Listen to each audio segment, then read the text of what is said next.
First of all, this is point B. This is point D. In case you can't see, it is too dark over here. And this gear E has a radius R. The gear C also has a radius R. The gear D has a radius equal to NR. It's the same for gear B. Is having a radius NR. Okay, that's all. Then let's come back to the questions. A coder F, it is located here, is used to record a digital form, the rotation of shaft A. Here, shaft A is here. And it is connected to the shaft by means of gears. There are 4 gears there. It is a gear trans. So coder A is connected to shaft A by gear trans.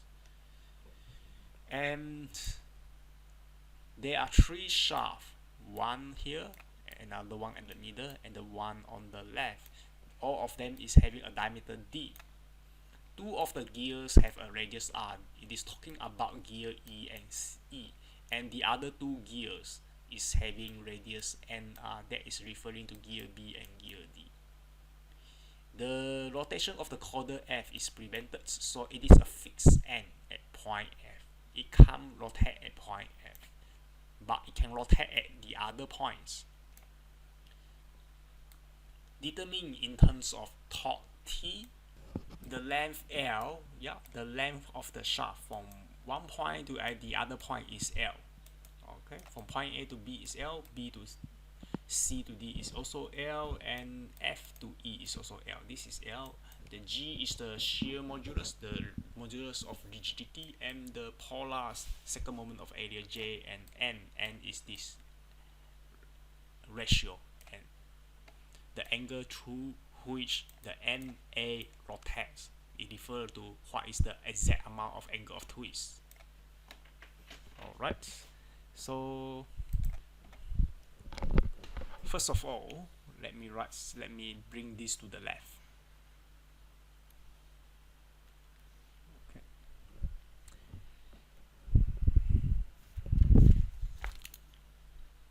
Now, angle of twist. The angle of rotation at point A, that is equal to the amount of rotations of point A relative to point B plus whatever rotation you have for point B. Okay, and you should be aware that this angle, this amount of twisting, this is at the angle of twist of one point relative to the other point, is given by this equation, TL over JG. Okay, and in this case, this refer to C. Okay, I need to create more space in between.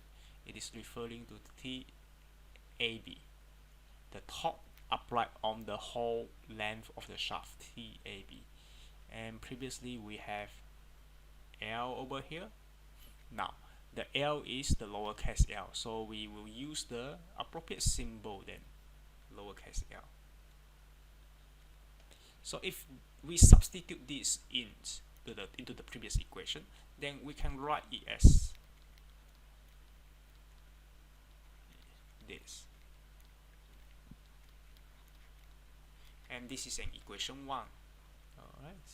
And by the way, 3 sub AB is equal to the torque applied at NA. You apply a torque at point A, it is transmitted to the shaft. So the gear is also subjected to this torque T sub A. So I will erase this and write it as T sub A.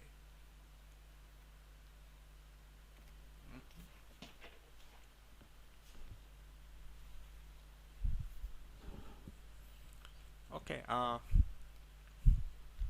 we need to define what is the amount of rotation for the point B. Point B is not fixed. It's mounted with a gear, so it is allowed to rotate. I'm going to write an equation which defines what is phi sub b, the amount of rotation at point B. It is equal to the ratio of radius times phi sub c, the amount of rotation for gear C. So to tell which radius divided by which radius, we can consider a sector of the gear B meshing with a sector of the gear C. The left hand side refers to the sector of the gear B, so it is having 5 sub B as an angle of inclusion, as an included angle, and likewise this is the angle of included angle for gear C. And gear B has a radius of nr and gear C has a radius of r, and we know that the amount of displacement for gear B is equal to the amount of displacement for gear C. That is how a pair of gears work. And the displacement S is actually the arc length, and it is equal to n times r times phi sub b. This is n, this is r times phi sub c. So phi sub b is basically 1 over n times phi sub c. Okay, so I will erase what I have inside the brackets and put it as 1 divided by n.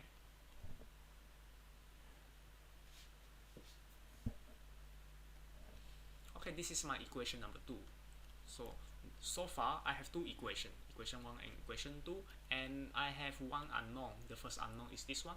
This is my second one unknown, and this is my third unknown. 2 equations and 3 unknown. So I won't be able to solve for the amount of rotation at point A. So I will need to define what exactly is this phi sub c. I need to write an equation to define what it is. Okay, phi sub c refers to the amount of rotation for gear C, and it is equal to the amount of twisting along the shaft C to D plus whatever rotation I have at point D. Point D is a gear, so point D is allowed to rotate. And you should notice that this equation is having the same format to the equation on the top.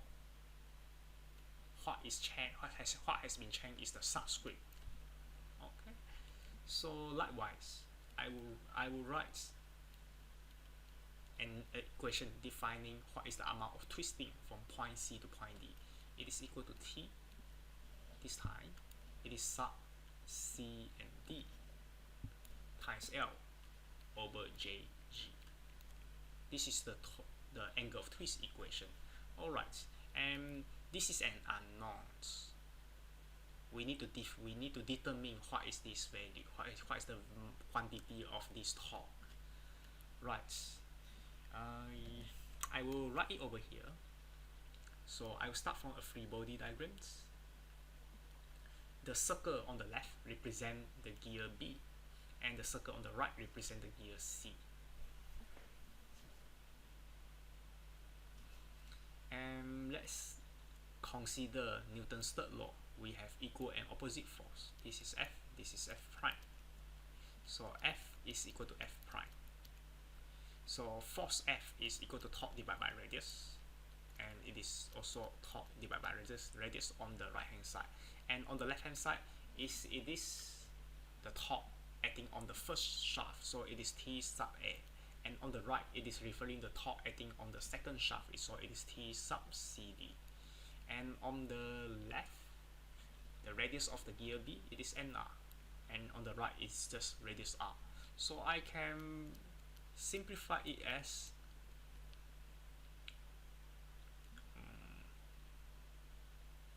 R over NR times T sub A.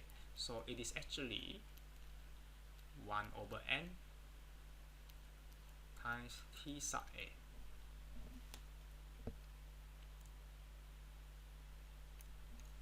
So I'm going to write this as T sub A then divided by N. I'm substituting T sub CD with this term. Substituting the angle of twist from point C to point D into the previous equations, I'm getting these equations. T sub A times L divided by N divided by J divided by G plus 5 sub D. This is my third equation. Okay, let's count how many equations we have and how many unknowns we have.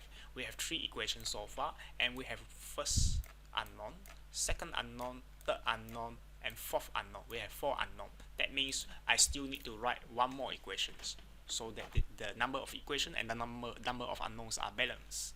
Now, phi sub d, I'm going to relate it to the amount of rotation for the gear E. Phi sub d is the rotation of the gear D. So I'm going to use a similar format to the previous equation 2. So it is the radius, ratio of the radius times the angle of twist, the angle of rotation for gear E. Okay, and because this pair of gear B and C is having the same size, they have the same size to this pair of gear D and gear E. So I can reuse this relationship. So I will write it here. I will write it as, okay, I will erase the ratio in the, I will rewrite this equation then, because it's already developed previously. So this time I have 1 over n times 5 sub E. What has been changed is the subscript. This is my equation 4. Let's count how many equations and how many unknown. 4 equations, 1 unknown, 2 unknown, 3 unknown, 4 unknown, and 5 unknown. So I need to write one more equation. That is phi sub E. It is equal to the amount of twisting along point E to point F, plus whatever rotation at point F. Okay, you notice that this equation is having the same format to the equation on the top, and also having the same format to these equations. Right, so I'm going to write one equations for defining the amount of twisting from point E to F. Okay, it is T EF times L divided by J divided by G. Right, we need to, this is an unknown, T sub EF, it is an unknown. So I need to define what is it. I'm going to use the same format as these equations. I just need to change the subscripts. T sub CD will be replaced by T sub EF. Then it is 1 divided by n times T sub CD. And T sub CD is this. I just need to substitute it in. So I have 1 divided by n T sub A. Okay, so I'm going to replace this item. It becomes T sub A, and I need to add n power of 2. And I have this T sub F, sorry, phi sub F. That is the amount of rotation at point F. It is equal to 0 because point F is fixed. There is no rotation at point F. Point F is the location of the decoder in the diagrams. Point F is fixed. It can't rotate. Okay, let's substitute this into the previous equation. This goes in here, and this goes in here. Then my 5e sub e is equal to T sub A L divided by m squared divided by j divided by g plus 0. So this is my equation 5. So let's count how many equations we have. We have 5 equations. We have 1 unknown, 2 unknown, 3 unknown, 4 unknown, 5 unknown. And do we have unknowns over here? No, we don't have unknown over here. So we have 5 equations and 5 unknown. We are able to solve for the amount of rotation for point A. Okay, I will just write it here. Rotation for point A is equal to T sub A times L divided by J divided by G plus phi sub B. I'm going to substitute equation 2 to this phi sub B. Right, then I have 1 over n times phi sub C. I'm going to substitute equation C3 into phi sub C. So I'm erasing this and putting it with the equation number 3. I have T sub A times L divided by n divided by j divided by g. Okay, I will need to rewrite this, divided by j divided by g plus phi sub d. And then I'm going to substitute phi sub d with equation 4. It is 1 over n 5e. And I'm going to substitute equation 5 to replace phi sub e.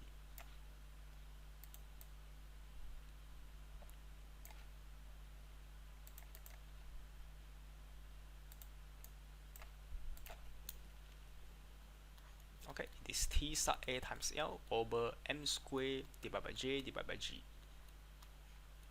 Okay, that's the solutions. And if you want, you can simplify it. T sub A L divided by JG brackets 1 plus 1 over n squared plus 1 over n power 4. That's the solution. Yeah, it looks complicated for this problem, but as long as you know how many equations you need to write and you can link one equation to the other, that will be okay. You can start working on this problem from point A and move along the shaft until you reach point F. It is also possible that you start from point F and you start to move along, you start to analyze the amount of rotation along the way until you reach point A. Either way, it will give you the same solution.